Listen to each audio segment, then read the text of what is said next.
I would like to thank all our speakers for a wonderful discussion and moving on to our next session, that is Artificial Intelligence in Health Policy, a Global Perspective by Dr. Ruchi Das.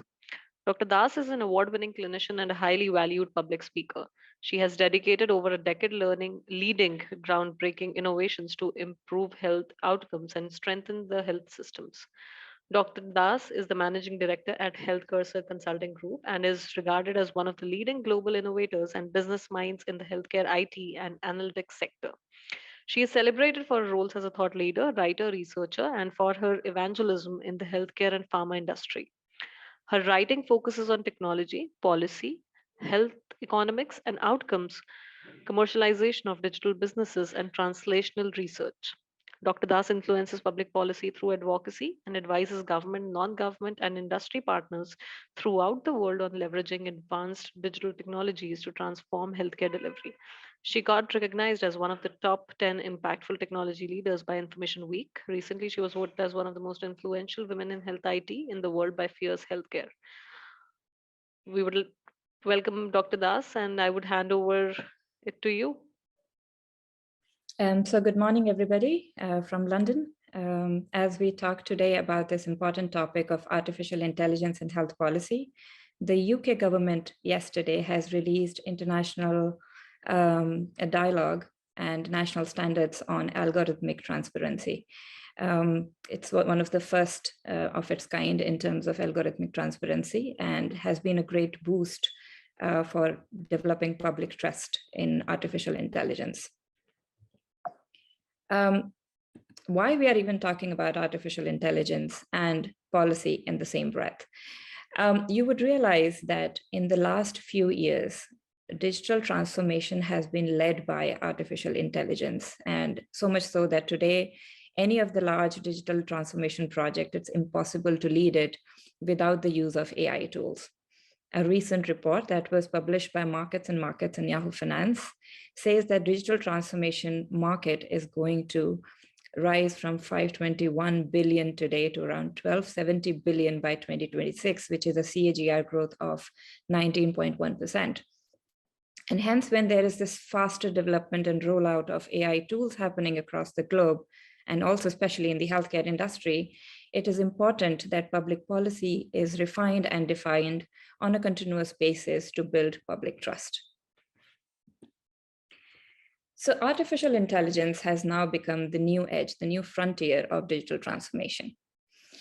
95% member organization at 451 Alliance find artificial intelligence as foundational to their digital transformation efforts. This is due to the combination of AI, ML tools to analyze large scale of data and drive automation, insights, and predictions for the overall business to come. And 451 Alliance, just for those people who don't understand, is a member organization that talks and forecasts about IT and macroeconomic factors across industries. And by that, we come to a conclusion that digital transformation in the coming years will leverage a lot of artificial intelligence and advanced technologies and tools going forward. Now, when we talk about artificial intelligence, what are the factors because of which artificial intelligence has become so imperative to digital transformation efforts?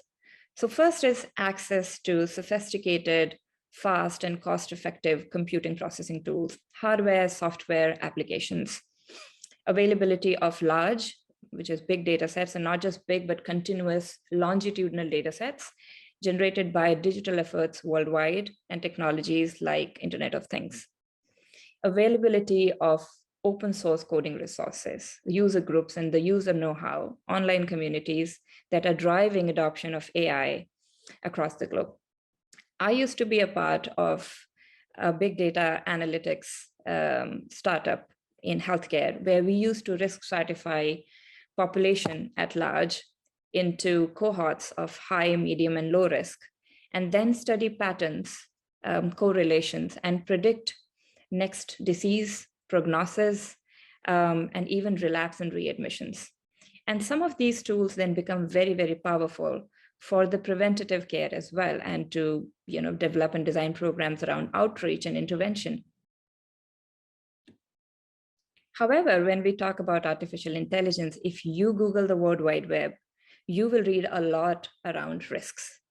And I have put these risks under the four main buckets. There are data-related risks, which are about data quality. It's garbage in, garbage out. The second is AI ML attacks. So it's about data privacy, it's about model extraction, it's about adversarial inputs. Testing and trust, so mostly around transparency, and compliance, so legal and regulatory governance and process oversight. At the core of any artificial intelligence solution, there is something automated. And if it is opaque and doesn't give idea about how you reached this outcome or this analysis, that tends to create suspicion and doubt, especially for healthcare fraternity and healthcare industry people who are still gearing up to the challenge of learning more about digital health, artificial technologies in healthcare, however they are master at their skills. So how to mitigate those risks? And that's why policy frameworks and guiding principles and discussions around policy is very important. And there are some underlying factors because of which this risk still exists, and there are methods that are still designed and evolved to mitigate some of these risks. And one of them is regulation. There are very little concrete definitions around AI. The consensus around AI is very broadly worded, especially in policy discussions, that hampers regulatory access, approval, and intervention. Policy versus practice. So all of those who are attending this presentation today would understand that we have two sides of people. There are either AI enthusiasts and proponents like me, and then there are policymakers. And while we stress more on the usability of AI, the functionality of AI, and how it solves the day-to-day problems that we face today, right there in time, the policymakers are more concerned about the future use, misuse of artificial intelligence tools and systems, sometimes over-accentuating concern on its future use, which is detrimental to the adoption of AI. Human rights. So there is a lot of discussion. I've heard that in healthcare, I've heard it across industries, that it is going to affect humans in different ways. They can be threatened, there can be an AI arms race, it can replace jobs, and hence human right becomes a complementary addition to the policy framework thinking when we try and define a framework for implementation of AI. And last but not least is governance, more important in the healthcare industry. Over the years, healthcare industry has developed some very concrete processes and frameworks. And any fast deployment or development of AI tools can hamper some of such frameworks. So you need an overarching framework that can assess some of these changes and impact that come through, especially during the digital transformation phase, right, from strategy to execution, and see it in the light of regulations and healthcare frameworks to see the feasibility and also the amount of impact that it will cause, both negative and positive, and then go forward to it.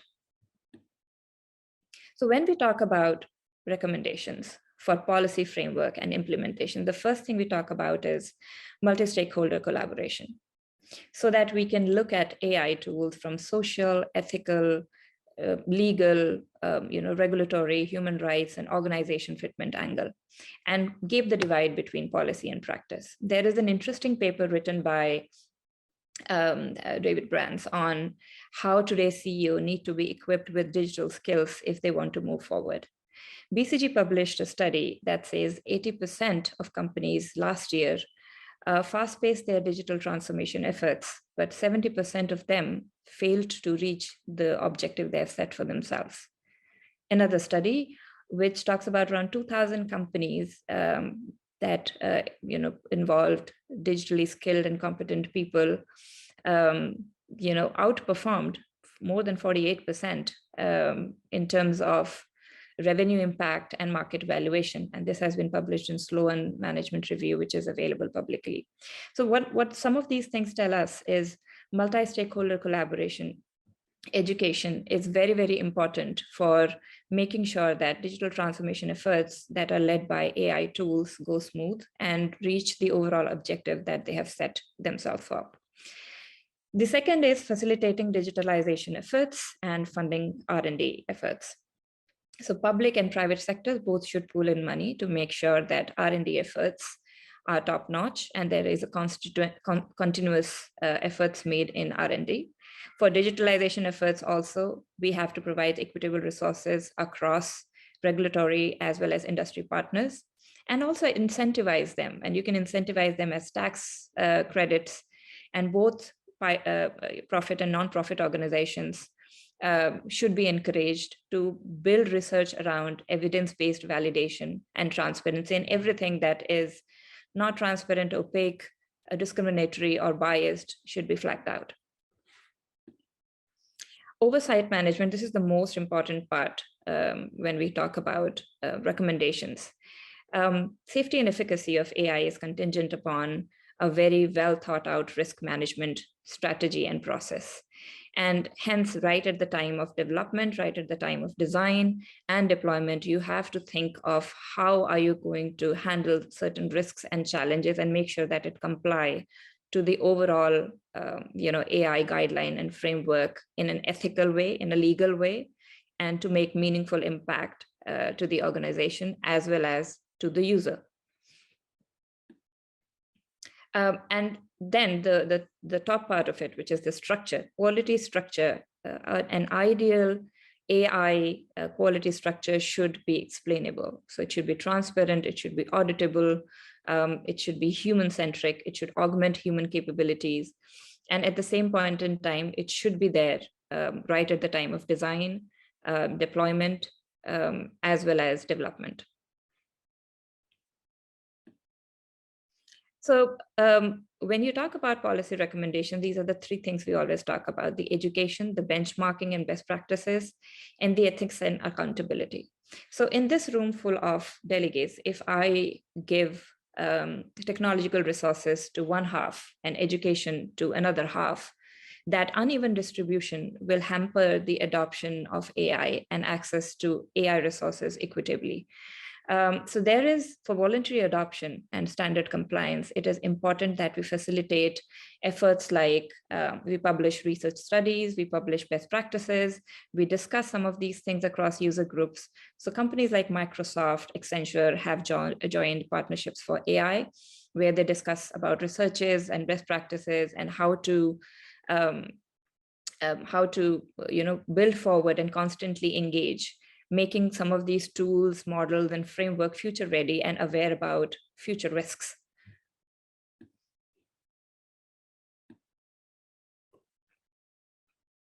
So this clip looks like something from Grand Theft Auto. Everybody knows how to drive, but then we always look for a responsible driver. And that's why responsible AI is such a hot topic in policy discussions these days. There are some overarching principles that develop the responsible AI framework. It's a governance framework that makes sure that it delivers on the ethical and legal part, but also delivers on the human-centric organizational value, user centricity, and standard compliance part of it. So if you see this diagram that I've put across, adapted from the IT Tech Law 7 overarching principles of responsible AI, you would understand that AI has to make sense on 4 major parameters. One is explainability. How X was predicted and what was predicted. So if you get an output that this treatment is beneficial, how did the model reach that analysis? So can you explain the series of processes or analysis or data ingestion that led to this outcome? The second is fairness. The outcome that we have received, is it ethical?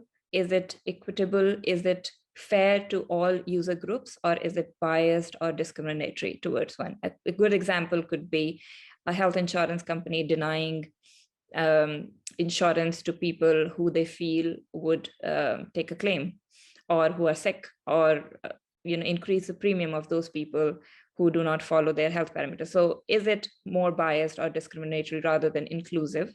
That's the second parameter. The third is robustness. So how robust is the system? Can the model be fooled? can the system be fooled? If I put in different set of data, or if I model or run it in a different way, will it give different results? So how robust is the system? And fourth is compliance. Does it comply to industry standards? Because good is what good does. And we often say this, what your eyes can't see, your brain doesn't know, doesn't exist. So it's about how to make sure that AI tools and systems delivers on all of those 4 parameters. And that's why we more and more talk about responsible AI to be the core of any policy recommendation around artificial intelligence policymaking. And in the end, I want to highlight a few drawbacks, a few ethical challenges, and how you can mitigate some of those challenges by taking certain implementation considerations in mind. So consider an AI black box, an opaque system where AI algorithms can run with massive amount of data that you're ingesting within the system. And it is a black box. So it is not explaining these predictions and decisions with reasons. So you can build transparency. So make a transparent design, an interpretable output, do your model inspections, do your outcome explanations, use what can be explained, and treat self-learning neural networks and solutions with utmost care. What if the algorithm is complex? So sometimes there is more emphasis on models to give smarter results than ethical results. So technical secrecy and complexity can be a deception. And I cannot stress on it more and more, but little understanding of skills around comprehending the algorithm, functional elements, modus operandi, and relationship across system can blind decision-making. So we need more and more people to rise up to the challenge, develop digital skills, create a well-aware workforce around AI to interpret and explicitly understand the AI models and their applications. So you run enough test cases and validate the results of AI over and over again before you put it to good use. Certain other problems like data quality challenges, especially in healthcare, we deal with no data, bad data, or noise. So if data collection is flawed and the algorithm is too narrow or subjective, it can provide very discriminatory, biased, or skewed results. So data set need to be sufficiently large and broad. The smaller the size of data set, it can lead to inaccurate or biased results. High quality data is essential to train an AI model. We all know that, but these need to get audited and should be prevented. And whenever there is a bias, it needs to be neutralized at the earliest. And then there are the data privacy and cybersecurity issues. While you're introducing AI into data sets, systems, vulnerabilities can creep in, and that can lead to even data theft. So there are cyber intrusion risks, there are privacy risks, there are adversarial attacks, and hence we require stronger disclosure laws for every industry and for all firms to comply to data privacy, make sure that we have done impact assessments in terms of data protection already. Neural fuzzing can be used to test large amount of random input data with the software to look at its vulnerability. There is a company called Certify that provides certain practical tools that can look at, they can provide score and also look at vulnerabilities of systems and can give you details. So there are several such responsible AI companies that are outside providing practical tools so you can run it through them. And then you need to comply to certain, so in the UK, there are GDPR regulations. We have always heard about CCPA as well. So if you comply to global standards, you can make sure that there is accountability, there is disclosure, there are robust systems that can withstand adversarial effects, and then you can prevent data theft. That is the need of the hour. And all of these efforts put together will not only lead to great adoption of AI across the globe, but will also help policymakers to develop recommendations that do not form a bottleneck for practitioners to practice or doesn't stifle innovation, but help us to reap maximum benefits of AI while making sure that we are keeping the risks at check. So thank you so much, and I'm happy to take any questions if you have. For more information around what I talked about today, we have published a paper in Global Journal of Computer Science and Technology about artificial intelligence in health policy. And you can read more about how the privacy laws, the future of AI, and responsible AI are working in tandem with each other to draw cultural, data management, and technology shifts in the industry. Thank you so much. Thank you so much, Dr. Das. Thank you so much for the session. It was great. And we have a question from the audience. The question is, any machine learning model is as good as the data it is trained on. So how can we ensure the data used for developing the AI solution is good enough to represent real world scenario? And how can policies help regulate this? I think this is a very good question. As I said, it's garbage in, garbage out. So if you will put in a very small amount of data, I do not think that can bring in the kind of impact globally that we are looking for. However, it can solve some piecemeal problems, can give you some idea around it. The good thing about machine learning is that the data can improve as and when you ingest more data. And with the digitalization efforts happening globally, I think we will have access to more and large amount of data.